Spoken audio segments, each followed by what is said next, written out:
یعنی تقریباً 1 سال سے زیادہ کا عرصہ بتاتے ہیں آپ. اور آپ یہ بھی بتاتے ہیں کہ آپ کو جو آپ کی بیگم ہے پنکی جن کو کہا جاتا ہے, ان کی سہیلی نے فرح گوگی نے فون کر کے بھی کہا تھا کہ آپ ان کو طلاق دے دیں, تو پھر بھی آپ کو پتہ نہیں چلا. وہاں بھی آپ نے جھوٹ بولا تھا, آپ کو پتا تھا, آپ کو ساری خبر تھی, لیکن آپ اندر سے آپ کے دل میں لڈو پھوٹ رہے تھے کہ اب جو میری بیوی ہے, سابقہ بیوی, وہ وزیر اعظم ہونے والے وزیر اعظم کی بیوی بننے جا رہی ہے, اور میں جو لٹ پاواں گا نا پھر میں اس کے بعد میں انی پا دیاں گا. اور آپ نے واقعی انی پا دی تھی. آپ نے طلاق دینے کے بعد عمران خان اور بشریٰ بی بی کی شادی ہونے کے بعد ایسی انی ڈالی کہ آپ نے ڈی پی او تبدیل کروائے, آپ نے بہت بہت جو ہے وہ مال بنایا. اور آج کل بھی جس کیس میں آپ بھگت کر آئے ہیں وہ بھی آپ پر اینٹی کرپشن کا کیس ہے, اور آپ جو ہے وہ کسٹم میں بھی آپ نے جو آپ کی ریپیوٹ ہے اس کے حوالے سے بھی آپ مشہور و معروف نٹوریس قسم کے کسٹم آفیسر ہیں. اور آپ یہ سارا معاملہ طلاق دینے کے بعد عمران خان کے وزیر اعظم بننے کے بعد کرتے رہے, اور آپ کو شاید یاد ہی نہیں ہے کہ آپ نے بیانات بھی دیے, اور پاکستان کے بڑے اخبارات میں وہ بیانات بھی چھپے. اسی ادارے جیو کے اخبار جنگ میں آپ کا بیان چھپا جنوری 2018 کو کہ بشریٰ بی بی جیسی نیک پروین خاتون جو ہے وہ پوری دنیا میں نہیں ہے. اور آپ نے پھر اس وقت بھی نہیں کوئی چوں چاں کی, کیونکہ آپ مال بٹور رہے تھے, آپ دیہڑیاں لگا رہے تھے. ناظرین, میں ایک واقعہ آپ کو سناتا ہوں جو بالکل فٹ بیٹھتا ہے جناب خاور مانیکا صاحب پر. اور آپ اگر یہ واقعہ غور سے سنیں اس ویڈیو میں, اور اس واقعے کو سننے پر آپ کو اندازہ ہوگا کہ خاور مانیکا جو ہیں وہ بولے کیوں نہیں. وہ اتنے بولے تھے تو بولے کیوں نہیں, وہ کہتے پولیس سے بولی کیوں نہیں, تو اب جو وہ بولے ہیں تو کیوں بولے ہیں. آئیے یہ واقعہ آپ میری زبانی سنیے. یہ واقعہ میں نے ایک انگریزی اخبار میں پڑھا کہ لندن کی ایک کرمنل عدالت میں ایک لڑکی پیش ہوئی اور اس نے کہا کہ میرے ساتھ فلاں شخص نے جو ہے جنسی زیادتی کی ہے.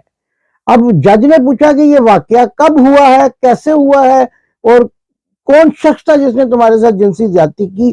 تو اس لڑکی نے زاروں کتار روتے ہوئے کہا کہ یہ واقعہ میرے ساتھ آج سے 1 مہینہ پہلے ہوا ہے, اور میں اس شخص کا گھر بھی جانتی ہوں, اور میں عدالت کو اس کے تمام تر جو واقعے کے ثبوت ہیں وہ بھی دے سکتی ہوں. تو عدالت کے جو جج صاحب تھے, معزز جج جو تھے, وہ بڑے حیران ہوئے, اور لڑکی کو کہا کہ تم تھانے میں رپٹ درج کرانے کیوں نہیں گئی. انہوں نے کہا کہ میں کل شام کو اس عدالت میں آنے سے پہلے تھانے گئی اور رپٹ درج کرائی. تو جج صاحب نے پوچھا تو 1 مہینہ کیا کرتی رہی. اس نے جو جواب دیا وہ سن کر آپ حیران اور پریشان ہو جائیں گے, بلکہ ہنسنے پر مجبور ہو جائیں گے. اس نے کہا میلارڈ میرے جج صاحب, میں 1 مہینہ چیک کیش ہونے کا انتظار کرتی رہی جو اس اردو کے پٹھے نے مجھے دیا تھا جس نے میرے ساتھ جنسی زیادتی کی تھی. تو جج صاحب جو وہ بھی حیران ہو گئے, اور کیس ظاہر ہے ڈسمس ہونا, کیس تو بڑھ گیا. تو یہی بات خاور مانیکا کے ساتھ ہے. خاور مانیکا اس وقت تو نہیں بولے, اس وقت تو بولی بنے رہے, بولی نہیں, اور اب جب بولے ہیں, جب مار پڑی ہے, چھتر لگے ہیں جناب کی جو ہے وہ پشت پر, تو اس کے بعد بولنا شروع ہو گئے عمران خان کے خلاف, اپنی بیوی کے خلاف. لیکن جب عمران خان وزیر اعظم تھا تو بڑے بڑے فائدے اٹھاتے رہے, اور وہاں پہ ڈی پی او تبدیل کرواتے رہے. پاک پتن گاڑی روک لی گئی تو وہاں پہ ڈی پی او تبدیل کروا دیا, کبھی کسی کو دھمکی, کبھی کسی کو غصہ, کبھی کسی کے ساتھ کیا معاملہ.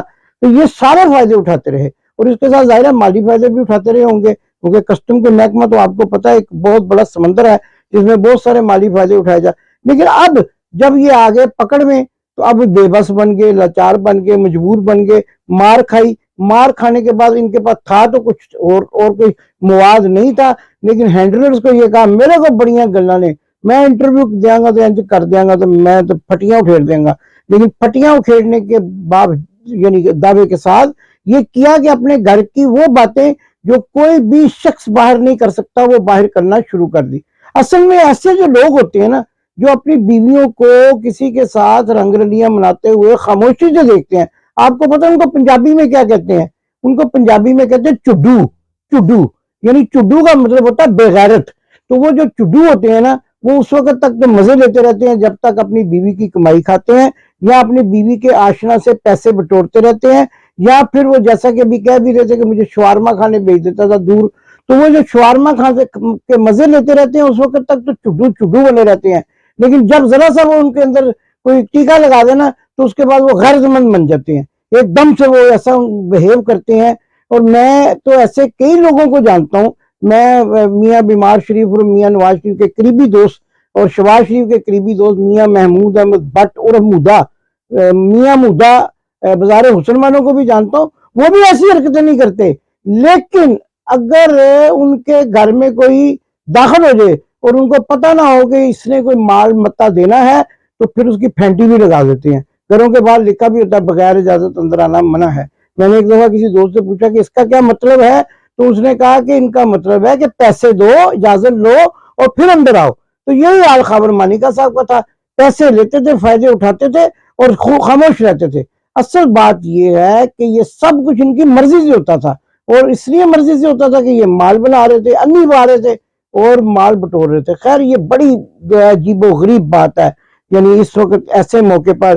اچھا ایک اور بات ہے، عمران خان 95% سے زیادہ مقبول شخصیت ہے پاکستان کی سیاست کی.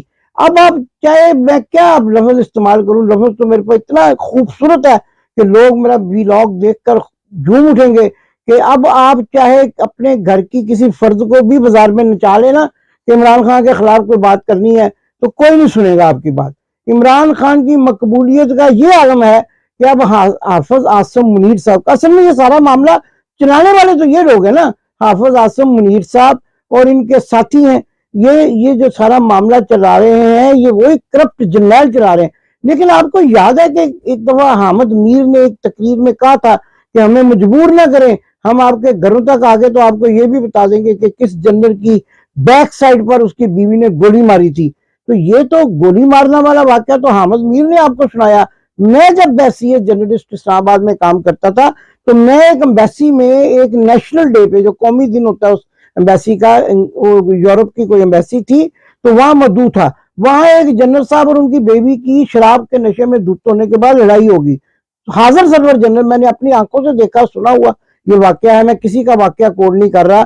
تو جب انہوں نے شراب پی لی ان کی بیوی نے بھی اور انہوں نے بھی اور نشے میں دھت ہو گئے تو آپس میں لڑ پڑے. اب جب وہ لڑ پڑے تو ان کی بیوی چھلانگ لگاتی تھی، دور سے بھاگتی بھی آتی تھی، اپنی تھائز پر ہاتھ مارتی تھی اور کہتی تھی الو کے پٹھے مجھے دعائیں دو اور میری تھائز کو دعائیں دو کہ جس نے تمہیں جنرل بنا دیا ورنہ تم کیپٹن ریٹائرڈ ہو جاتے. تو یہ واقعہ میں نے اپنی آنکھوں سے دیکھا ہوا ہے. اب جب یہ لوگ اس قدر گند پھیلا رہے ہیں، لوگوں کے گھروں میں گھس رہے ہیں، تو کیا یہ بتانا پسند کریں گے کہ کون سی بیوی نے کس جنرل کو گولی ماری تھی اور کیوں ماری تھی؟ اصل واقعہ کیا تھا؟ کس کے ساتھ پکڑا تھا اس جنرل کو اس کی بیوی نے اور کیوں اس کی جو ہے نا تشریف پہ گولی مار دی تھی؟ اور یہ سارے واقعات تو عام واقعات ہیں، اس سے بھی بڑے بڑے واقعات ہیں جو ان جنرلوں کے ساتھ. اصل میں اگر آپ ان کو ذرا سا آگے سے پڑ جائے نا تو ان کی پتلونیں گیلی ہو جاتی ہیں. میں نے ان کے ساتھ خاصا وقت گزارا ہوا ہے. میں یہ یقین سے کہہ سکتا ہوں کہ جو جرنلسٹ، جو کوئی ایسا شخص ان کے ساتھ ٹکر کا بندہ بن جائے نا تو اس کو عمران ریاض کی طرح کی مثال بنا دیا کرتے ہیں. اور عمران ریاض کی زبان بھی اسی لیے کاٹی کہ وہ ان کو آگے سے پڑ جاتا تھا. اور جو ان کو آگے سے پڑ جائے یہ اتنے بزرگ لڑائی تو اب لڑنے وڑنے کا کوئی ان کا کام نہیں ہے. اپنے ملک کے اندر لڑائیاں لڑ رہے ہیں، اپنے لوگوں کے ساتھ لڑائیاں کر رہے ہیں. اب ان کا لڑائی کا محاذ جنگ پر جا کر کوئی خیال، کوئی ان کا جو ہے نا، نہ تو مجھے لگتا ہے کوئی ٹریننگ. آپ مجھے ایک بات بتائیں ناظرین، اس پروگرام کے کمنٹس میں آپ ضرور لکھیے گا آپ نے کتنے مہینے کتنے سال ہو گئے ہیں کہ ہماری فوج نے کسی قسم کی کوئی مشقیں کی ہوں.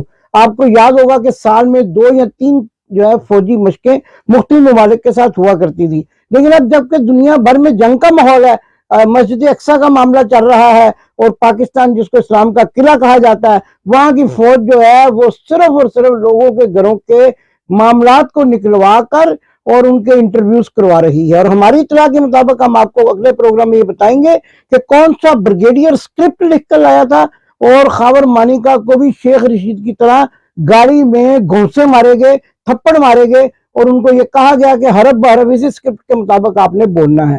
ناظرین بڑے افسوس کی بات ہے، سب سے زیادہ افسوس کی بات تو یہ ہے کہ جن لوگوں سے یہ انٹرویو کروائے جا رہے ہیں، جن صحافیوں سے یہ انٹرویو کروائے جا رہے ہیں، وہ غدار وطن ہیں اور ان کو یہ انٹرویو نہیں کرنے چاہیے. زرد صحافت کی منہ بولتی مثال ہے. کیا ہے، کروڑوں روپے کما چکے ہیں، بڑے بڑے پیکیجز پہ کام کیا ہوا ہے، ملک سے باہر بھی جا سکتے ہیں، پیسہ بہت ہے،